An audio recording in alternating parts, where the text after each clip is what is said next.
ये भगवत प्राप्ति के लिए मनुष्य जन्म मिला है मान लो, नहीं तो चिंता, शोक, अशांति, दुख ये सब बांध लेते हैं। किसी भी बात का अभिमान करोगे उसी में तुम नीचे गिर जाओगे।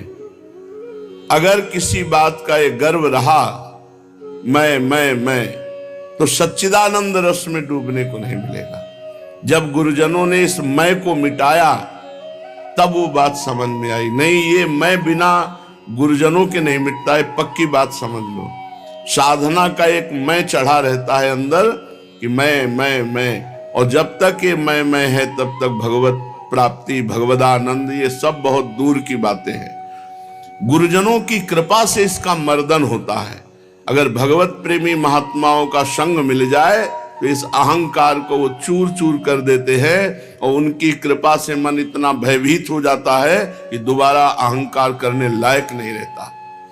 इसलिए बड़ी कृपा है उनको, जो महत्संगस्तु दुर्लभो कहा गया है, वो महापुरुषों का संग प्राप्त हो जाए तो हमारी सारी बात बन जाए। पूज्यपाद ब्रह्मबोध संपन्न महान परमहंस अवधूत श्री उड़िया बाबा जी महाराज। प्रश्न, बाबा बहुत दुखी हूं, बहुत परेशान रहता हूं, हर उपाय कर लिया लेकिन वही दुख, वही चिंता, वही विपत्ति, क्या करूं? भैया भगवान पर विश्वास करके भजन करो। एक एक शब्द महापुरुषों के अगर जीवन में उतार लोगे तो कभी दुखी नहीं होगे। भैया भगवान पर विश्वास करो और खूब मंगल में श्री हरि का नाम जप करो। हरि तुम्हारे साथ है, तुम्हें कोई विपत्ति परास्त नहीं कर पाएगी। हरि स्मृति सर्व विपद विमोक्षणम।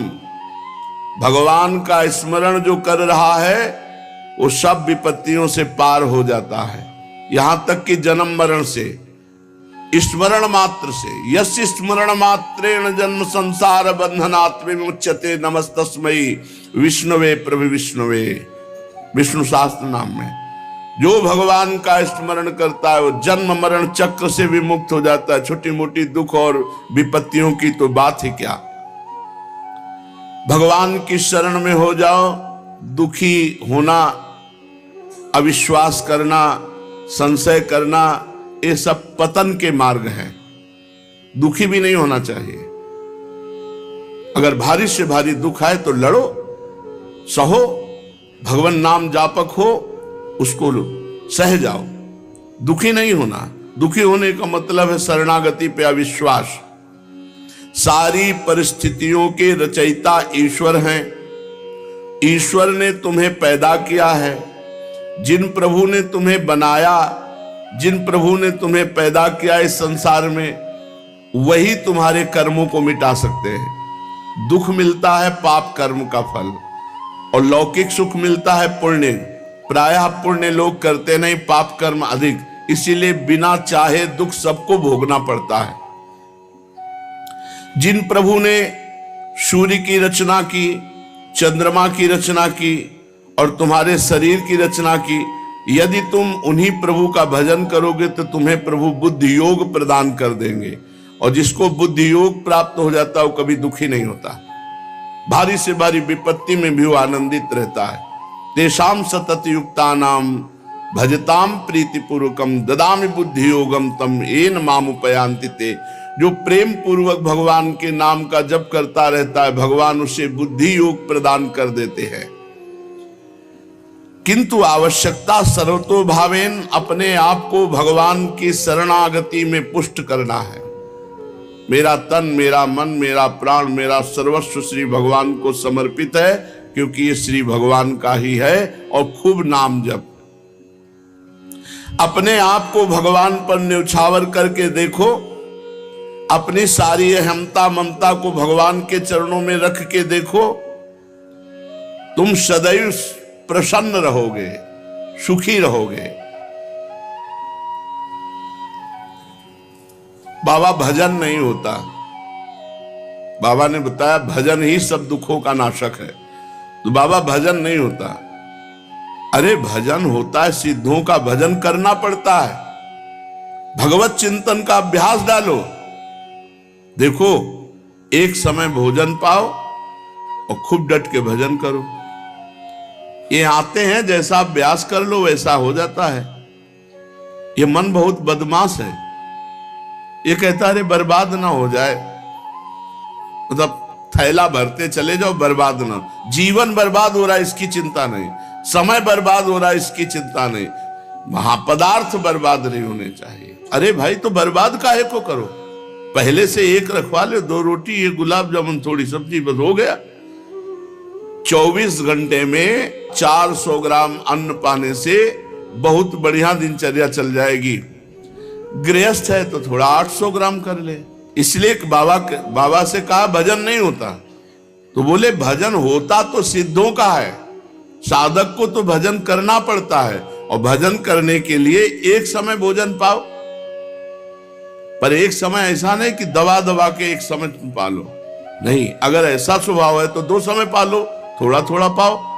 भोजन जहर भी है और अमृत भी है, थोड़ा पाओगे अमृत है, ज्यादा पाओगे भजन के लिए जहर है, नहीं भजन में मन लगेगा, आप देख लेना। और अपनी सेवा किसी से करवाओ मत। भजन पूरा होने के लिए नियम बता रहे हैं, भजन का अभ्यास करो, भोजन एक समय या 2 समय थोड़ा पाओ। भगवत मार्ग में चलने वाले को उचित आहार से नहीं जीवन चलता, भजन से जीवन चलता। भगवत मार्ग का आहार भजन है, रात दिन भजन। और दूसरी बात, अपनी सेवा जब तक शरीर स्वस्थ हो बिल्कुल मत कराओ किसी से। जैसे रसोई में भोजन बनाते हैं साधक, और आप बैठ के भोजन पा लेते हैं, अब आपको ऐसी सेवा करनी चाहिए जिससे रसोई में भोजन बनाने वालों की सेवा बन जाए। आप शौचालय साफ कर दीजिए, आप उनके सामने फ्लोर साफ कर दीजिए, अपनी सेवा नहीं। बहुत सावधानी का ये मार्ग है, किसी का कुछ भी प्रतिग्रह ना लो। आपका तो कोई जिम्मेवारी नहीं, अब इस समय तो श्री जी सब आपका कर रहे हैं, आप किसी की सेवा स्वीकार न करें, वैसे भी किसी से सेवा स्वीकार न करें, अपने शरीर की स्वयं सेवा करें। विरक्त को केवल मांगने का अधिकार रोटी है बस। ये जो रुपया मांगते हैं विरक्त नहीं, पाखंड है, मांगना नहीं है। महलों में रखो चाहे झोपड़ी में बांस दो, ये हरि के ऊपर की बात है। कभी घी घना, कभी मुट्ठी भर चना, कभी वो भी ना बना, कभी दिगंबर, कभी बागंबर, कभी दुशाला ओढ़े, कभी राख में, कभी फुटपाथ में, कभी महलों में। यह साधु का जीवन रहा है। भगवान दत्तात्रेय जी से पूछा कि आप कर्म तो करते नहीं हैं, और कर्म के बिना अर्थ नहीं मिलता, अर्थ के बिना विषय भोग नहीं, विषय भोग के बिना शरीर पुष्ट नहीं। आपका बहुत बलवान शरीर दिखाई दे रहा है, इसका मतलब आप विषय सेवन करते हैं, अच्छे अच्छे पदार्थ पाते होंगे। पूछा तो उन्होंने कहा कि ये जो शरीर पुष्ट है ये प्रसन्नता से पुष्ट है, भगवत प्रसन्नता से। हर समय प्रसन्न रहना। देखो आप अभी खिल जाओगे, लेकिन चाहे जितना करोड़पति हो, वो चिंता में ही अरबों के रुपया में लगा हुआ है। 100 रुपया वाला 1000 रुपये का चिंतन, 1000 रुपये वाला 10,000 का, 10,000 वाला लाख का, करोड़ करोड़ अरब, बस चिंतन में वो सूखा जा रहा है। भगवत चिंतन नहीं, भोगों का चिंतन, रुपये का चिंतन, नाना प्रकार के विषय पदार्थों का चिंतन। इसलिए विरक्त को केवल मांगने का अधिकार है, रोटी बस। भगवान आदि गुरु शंकराचार्य जी ने कहा, भिक्षान्नम औषधम क्षुध व्याधि चिकित्सताम।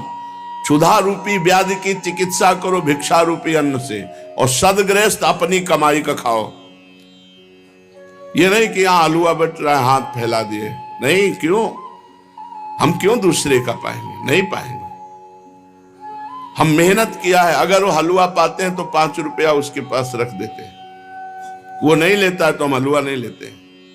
किसी आश्रम में पाते हैं तो अगर हम कहीं पाए तो कितने का पा जाएंगे, तो 50 रुपया, 100 रुपया, तो हम वहां ठाकुर जी के सामने 100 रुपया रख देते हैं जाके। गृहस्थ आदमी कभी दूसरे का अन्न न खाए। विरक्त केवल अन्न मांग सकता है, रुपया पैसा वस्त्र नहीं।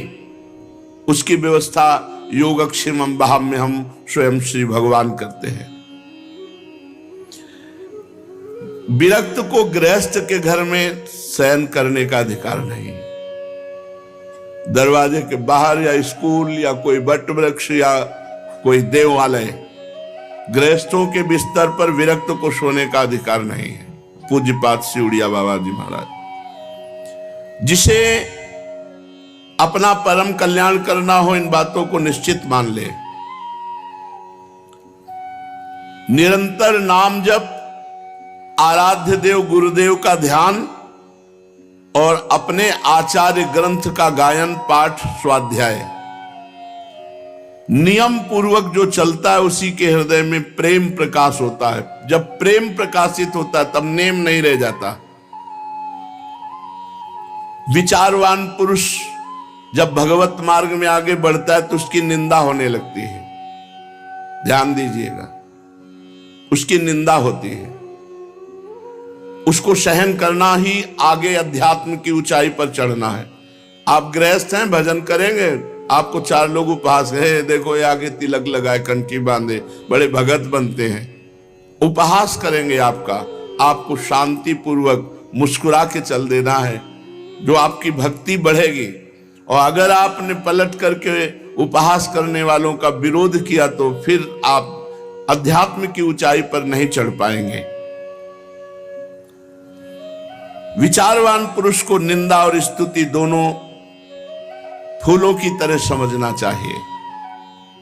निंदा भी और स्तुति भी समान भाव।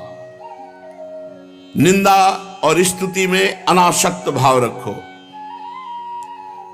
उपासक दूसरों के दोष नहीं देखता, अपने चित्त की चिकित्सा करता रहता है, अपने चित्त को देखता रहता है। अतः किसी की भी तरफ देखो मत, उनके दोष मत देखो, उनके दोषों का वर्णन मत करो, उनके दोष सुनो मत।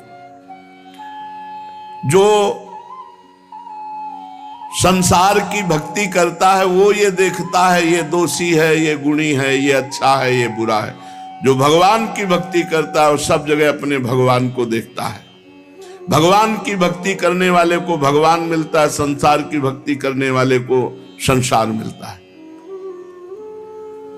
अब इसका मतलब यह नहीं कि विरक्त भेष है तो भगवान ही का भगत होगा, संसारी पैंट शर्ट पहने तो संसारी होगा, नहीं, उल्टा हो सकता है। भेष विरक्त है तो हो सकता है वो संसारी हो, और वो पैंट शर्ट में तो हो सकता है वो महान भक्त हो। ये अंदर के चिंतन का विषय होता है।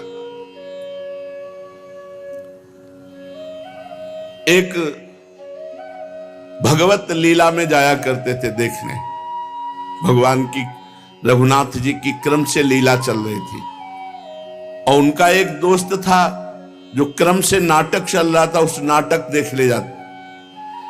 अब जो लीला में जाते हैं उनका चित्त बार बार यही कहता कि यार नाटक में क्या आनंद बरस रहा होगा। तो जैसा दोस्त बताता वो बैठे लीला में उसी का चिंतन करते। अब ये जो दोस्त संसारिक लीला देखने जाता था नाटक, उसको लगा यार मैं कितना नीच हूं, मेरा दोस्त भगवान की लीला देखता है, कैसे सुंदर भगवान बोलते हैं, कैसी सुंदर लीला करते हैं, धिक्कार है, बहुत मैं नीच हूं, ऐसा उसकी भक्ति बढ़ने लगी और उसमें संसारिकता बढ़ने लगी। चिंतन, वो जा रहा है संसारिक दृश्य देखने, लेकिन उसको अपने में मैं कितना नीच हूं। तो हो सकता है गृहस्थ वेश में वो सोचता हूं मैं कैसा नीच गृहस्थ हूं, नाना प्रकार के भोग भोगता हूं, धन्य है इनका जीवन जो भगवान में निरंतर लगे हुए, उसकी भक्ति बढ़ जाएगी। और कितने सुखी हैं संसार के लोग, सब भोग भोग के, हमारे पास तो कोई सुख सुविधा नहीं। अब विरक्त होकर विषय चिंतन, भोग चिंतन, वो नीचे पतित हो जाएगा।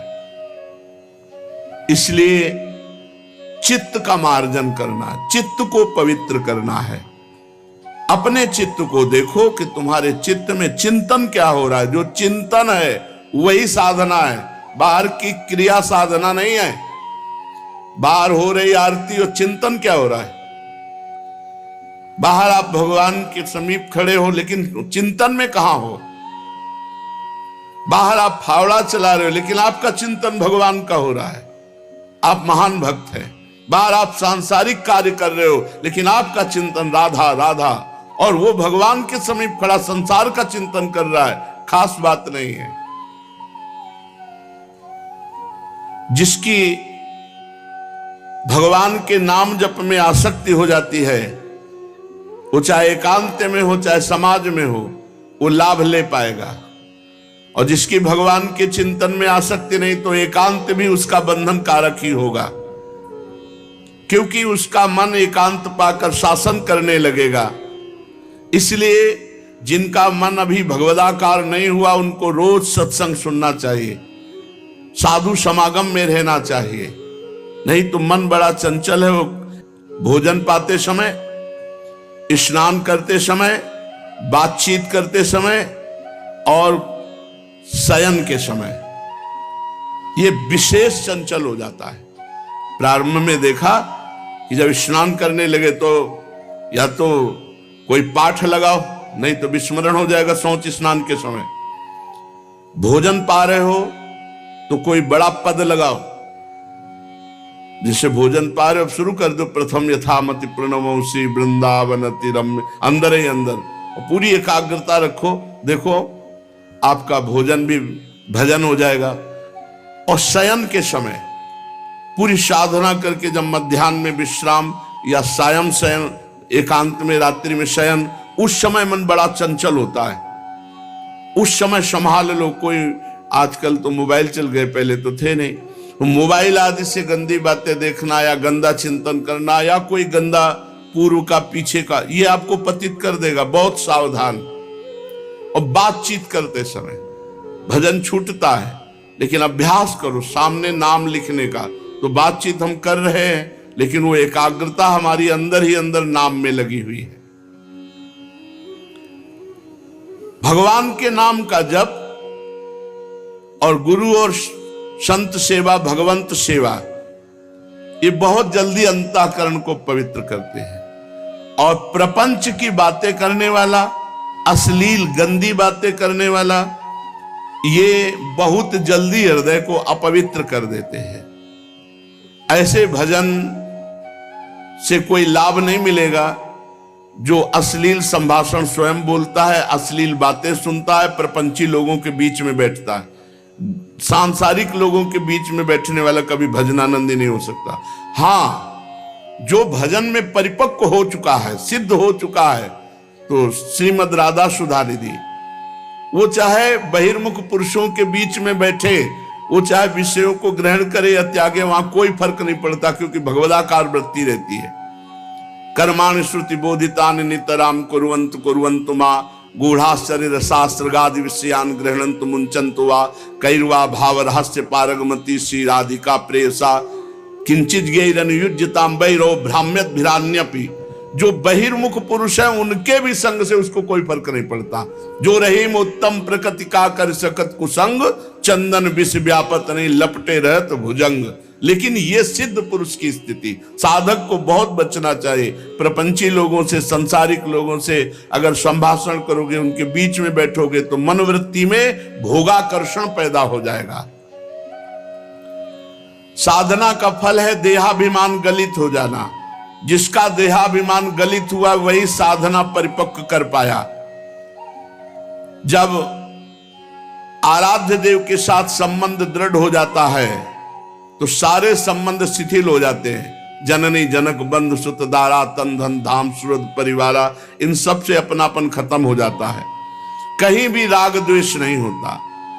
जिसके हृदय में राग द्वेष है और ये कहता है मुझे भगवान के दर्शन हो गए, पक्का झूठा मिथ्यावादी है।